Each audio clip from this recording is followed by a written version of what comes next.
gente representa um cladograma? Como é que a gente representa essas relações de parentesco? Percebam que o cladograma ele tem uma disposição de ramos, de braços, semelhantes a uma árvore, por isso que ele é chamado de árvore filogenética também. Ele possui aqui na sua base uma raiz, possui também nós, aqui no exemplo eu trouxe apenas um cladograma com um nó para simplificar para vocês, mas já eu vou mostrar um cladograma com vários nós. Possui os seus ramos e os seus terminais. Os terminais, eles são a unidade taxonômica que a gente está estudando. Os terminais não vão representar apenas espécies. Se a gente estiver estudando a nível de família, a nível de ordem, esses terminais também podem representar essas outras categorias taxonômicas. Aqui eu coloquei dois grupos hipotéticos para vocês, grupo A e grupo B. A gente pode pensar em duas espécies? A cladogênese, ela vai ser representada ali pelo nó. O nó, que é o ponto de divergência entre esses dois grupos que estão sendo estudados, ele representa o evento cladogenético. E tudo isso vai acontecer em escala de tempo que vai partir do passado para o presente. Esse evento cladogenético vai ter ocorrido em algum momento nessa escala de tempo. E a posição desse nó indica quando esse evento ele aconteceu. Só que, percebam, existem cladogramas com diversos nós. Normalmente, o cladograma ele representa as relações evolutivas entre diversos grupos, não apenas entre dois grupos. Então, aqui nós vamos encontrar a raiz, vamos encontrar ramos nesse cladograma aqui também, e esses distintos nós.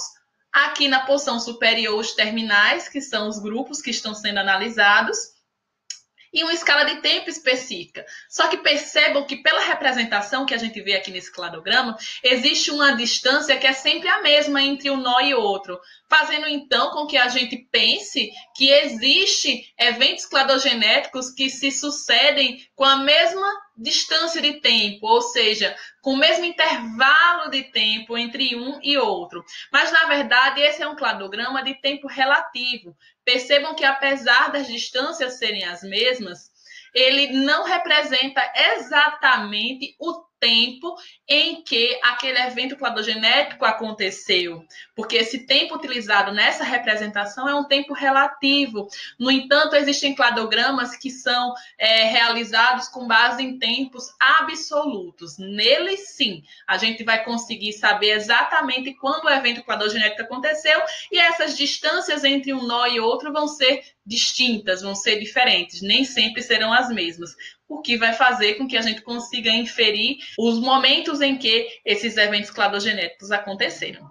Existe uma outra forma de representar cladogramas também, como essa que eu mostro para vocês agora. Nós vamos ter uma raiz, vamos ter aqui os ramos, vamos ter os terminais, tudo isso em uma escala de tempo, e teremos também os nós, que vão representar os ancestrais comuns, ou também vocês podem considerar como os eventos cladogenéticos, que vão representar os ancestrais, que tudo isso vai acontecer em escala de tempo, e como aqui é o mesmo tempo que existe de diferença entre os nós, esse tempo que está sendo considerado é um tempo relativo. Topologias equivalentes, na verdade, são formas distintas de representar a mesma hipótese de parentesco, o mesmo cladograma. Percebam aqui que C é um grupo que ele compartilha um ancestral comum mais antigo com A e B. E A e B compartilham entre si um ancestral comum mais recente. Então, percebam que A e B, elas são mais próximas evolutivamente, têm um parentesco maior evolutivamente entre si do que com C. C está sozinho em um ramo. Aqui também C está sozinho em um ramo e aqui C também está sozinho em um ramo. Então, a informação é a mesma. Só que percebam que aqui o lado que C está é um lado diferente. E aqui, ó, a posição dos grupos B e A foi trocada. Aqui B está nessa posição e A está nessa primeira posição. Mas não importa. A informação que está sendo passada aqui é que A e B, eles compartilham o mesmo ancestral comum. Aqui a informação não é a mesma? É. Aqui também é a mesma? É. A e B compartilham o mesmo ancestral comum mais recente e compartilham um ancestral comum com C, mas um ancestral comum mais antigo. Outra forma de representar é, como eu falei anteriormente para vocês, eu posso representar dessa outra forma e a informação também será a mesma.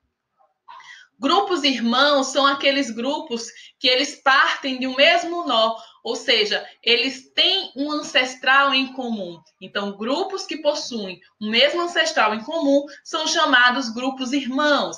Nesse exemplo, A e B são grupos irmãos. Como é que a gente consegue montar um cladograma? Como é possível a montagem de um cladograma? É necessário que seja realizada uma análise comparativa entre diversas outras características. É necessário que haja uma análise comparativa entre diversas características, diversos caracteres, tanto caracteres anatômicos, quanto fisiológicos, quanto comportamentais, bioquímicos. São analisadas uma série de caracteres e feitas análises robustas, utilizando técnicas estatísticas, por exemplo. E a partir dessa comparação, são propostos os cladogramas, são propostas as hipóteses de parentesco evolutivo. Só que para que haja comparação, é necessária a identificação correta dos caracteres que são homólogos. E o que são caracteres homólogos? São aqueles parecidos, aqueles que possuem estrutura, uma composição parecida, mas que sugerem ancestralidade comum, sugerem uma origem embriológica comum, porque eles derivam de um ancestral comum exclusivo, tá? A partir da identificação desses caracteres homólogos, é possível, então, propor essas hipóteses de parentesco evolutivo, propor os cladogramas. Exemplo de caracteres que são homólogos. Percebam esses membros aqui de distintos organismos, desde um ser humano, a um gato, a uma baleia, a um morcego. Percebam que a estrutura óssea deles é a mesma. Aqui no braço de um humano, a gente tem um húmero, tem um rádio, tem a una, tem os carpos, os metacarpos, as falanges. E essa mesma estrutura óssea é encontrada na pata do gato, na nadadeira da baleia e na asa do morcego. Então percebam que algumas dessas estruturas, como a nadadeira da baleia e a asa do morcego, são estruturas que têm funções distintas do braço do humano, da pata do gato, mas mesmo com funções distintas, elas possuem uma composição óssea semelhante, uma origem embriológica semelhante, e isso sugere ancestralidade comum, porque esses membros são membros que são homólogos. Homo significa igual, então são estruturas homólogas, derivam de um mesmo ancestral comum. Só que, atenção, há caracteres que são chamados caracteres análogos, que eles não sugerem ancestralidade comum. Percebam que eles são semelhantes até na sua função, mas eles não possuem um desenvolvimento embrionário semelhante, eles não derivam de um mesmo ancestral comum, como, por exemplo, a pata de um inseto com a pata de um cavalo. Então, são estruturas que têm a mesma função, que é o deslocamento no ambiente terrestre, mas não foram desenvolvidas da mesma forma, não possuem um ancestral em comum. Um outro exemplo é se a gente for comparar a nadadeira de um peixe com a nadadeira de um golfinho, eles não compartilham um ancestral em comum. Apesar de possuírem estruturas que são análogas, semelhantes em sua função, elas derivam de ancestrais diferentes, assim como a asa de um inseto e a asa de uma ave ou a asa de um morcego, ok? Então, são organismos que não possuem ancestrais em comum. Por isso que caracteres análogos, eles não são úteis para traçar relações de parentesco evolutivo. Apenas caracteres homólogos são úteis para essa finalidade. Percebam que a gente também pode definir agrupamentos taxonômicos. Agrupamentos taxonômicos são determinados por diferentes grupos de descendentes com base na sua ancestralidade, que pode ser comum ou não. Percebam que, se eu incluo em um agrupamento taxonômico todos os descendentes e apenas os descendentes de um mesmo ancestral em comum, ou seja, se eu incluo todos os descendentes de um ancestral comum exclusivo daquele grupo, eu tenho um grupo que eu posso denominar como um grupo monofilético. Só lembrar, mono significa um. Então, um ancestral comum para todos esses descendentes aí. Só que eu posso também encontrar grupos que são parafiléticos. Grupos parafiléticos são aqueles que não incluem todos os descendentes de um mesmo ancestral comum. Percebam aqui nesse exemplo que as aves ficaram de fora. Elas também são descendentes de um ancestral aqui, Saurópsida. No entanto, considerando que elas fiquem de fora, esse grupo aqui vai ser um grupo parafilético. Eu trouxe esse exemplo para vocês porque esse é o clássico exemplo dos répteis. Répteis é uma classificação coletiva, ela não reflete nenhum parentesco evolutivo, nem reflete nenhuma relação taxonômica, ok? Répteis é um grupo que inclui apenas esses descendentes aqui. Se a gente fosse incluir todo mundo em um grupo monofilético, a gente teria que incluir as aves, porque são todos saurópsida. Os répteis, por si só, isso é um grupo parafilético, ok? E grupos polifiléticos são aqueles agrupamentos que são formados por descendentes que não derivam de um mesmo ancestral em comum. Na verdade, eles derivam de 2 ou mais ancestrais distintos. Percebam que o mamalha vai derivar aqui do amniota e as aves derivam de um mais recente saurópsida, ok? Evidentemente, elas vão derivar de uma amniota também, porque elas também possuem essa característica, elas também são amniotas. Só que percebam que a gente está tomando por base para essa análise de agrupamento taxonômico o grupo monofilético saurópsida. Então, considerando o grupo monofilético saurópsida, são apenas esses 4 descendentes, esses 4 grupos aqui descendentes dele. Os mamíferos vão ficar de fora. Então, partindo dessa escala, dessa análise, se a gente tentar juntar mamíferos com aves, a gente está fazendo um agrupamento que ele é chamado de polifilético, certo? Então, percebam, os agrupamentos monofiléticos, eles são, de fato, agrupamentos naturais. Eles refletem, de fato, as relações evolutivas entre esses organismos.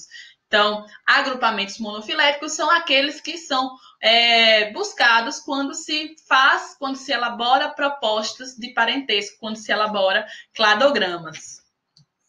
Então, como interpretar cladogramas? A princípio, é importante mencionar para vocês que cada um dos grupos monofiléticos possui no seu interior outros grupos monofiléticos progressivamente menores. Além disso, os terminais eles não são representados exclusivamente por espécies, mas eles podem representar qualquer categoria taxonômica. Vai depender do objetivo da análise. Se for estabelecer as relações entre famílias distintas, os terminais vão representar, por exemplo, famílias, mas eles também podem representar ordens, podem representar gêneros, enfim, qualquer categoria taxonômica.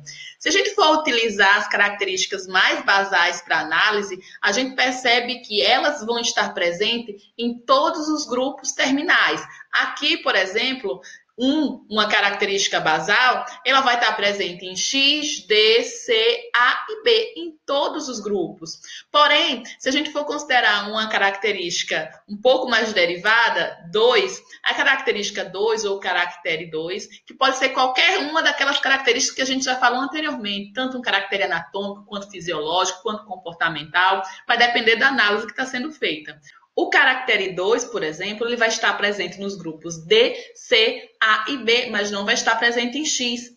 O caractere 3, por exemplo, ele vai estar presente em C, em A e em B, mas não nos 2 anteriores. O caractere 4, ele vai estar presente nos grupos A e B, vai ser exclusivo desses 2 grupos, porque nenhum daqueles que eu citei anteriormente vai apresentar esse caractere. No entanto, A e B, além de apresentar o caractere 4, vai apresentar todos os outros caracteres mais basais, desde o 1. Então, A e B vão apresentar a característica 1, a 2, a 3 e a 4 também. Surgindo, então, mais uma característica para a gente analisar, a 5, percebam que ela vai estar presente apenas no grupo B. Portanto, B vai apresentar tanto a característica 5 como todas as outras, porém, a 5 é exclusiva dele, é exclusiva de B. Lembrem que cladogramas são hipóteses e, dado a sua natureza hipotética, ele está sujeito a mudanças ao longo do tempo, conforme surjam novos conhecimentos, novos estudos, novas técnicas ou aprimoramento de técnicas de coleta de dados já tradicionais. Todos esses novos recursos podem fazer modificações no cladograma. Então, relações que antes eram estabelecidas de uma forma podem ser restabelecidas. Então, relações que antes eram estabelecidas de uma forma podem ser estabelecidas de uma outra forma, podem ser refeitas. Como, por exemplo, lá em 1990, Wes e colaboradores estabeleceram a divisão dos seres vivos em domínios, a classificação desses seres vivos em domínios. Diferente daquela classificação tradicional em que o reino é a categoria taxonômica maior. Aqui, a categoria de domínio está superior à categoria de reino. E ele classificou 3 domínios. São eles: bactéria, arqueia e eucária. Os procariontes foram divididos, então, em 2 grandes domínios. Eles antes eram classificados em um reino exclusivo, que era o reino Monera, o reino das bactérias. Lá se incluíam todos os procariontes. Aqui, Wes e colaboradores propõem a subdivisão dos procariontes em 2 domínios, são eles bactéria e arqueia. No domínio bactéria são inclusas as bactérias comuns e no domínio arqueia aqueles procariontes com hábitos extremófilos, ou seja, com a capacidade de sobreviver em ambientes muito salinos, ou com temperaturas muito elevadas, ou com pH muito baixo, ou seja, ambientes muito ácidos. Só que percebam que os organismos inclusos no domínio arqueia estão muito mais próximos filogeneticamente dos eucariontes do que propriamente dos demais procariontes aqui no domínio bactéria. E essa similaridade aqui se dá principalmente em função da composição das suas membranas plasmáticas, que é bem semelhante. Essa foi a nossa aula de hoje de sistemática filogenética e eu espero que vocês tenham curtido muito, tenham aproveitado bastante o conteúdo, porque ele vai servir de suporte para as nossas aulas posteriores, porque em todo momento que a gente for estudar os seres vivos, nós vamos estudá-los com base na classificação filogenética. Um forte abraço!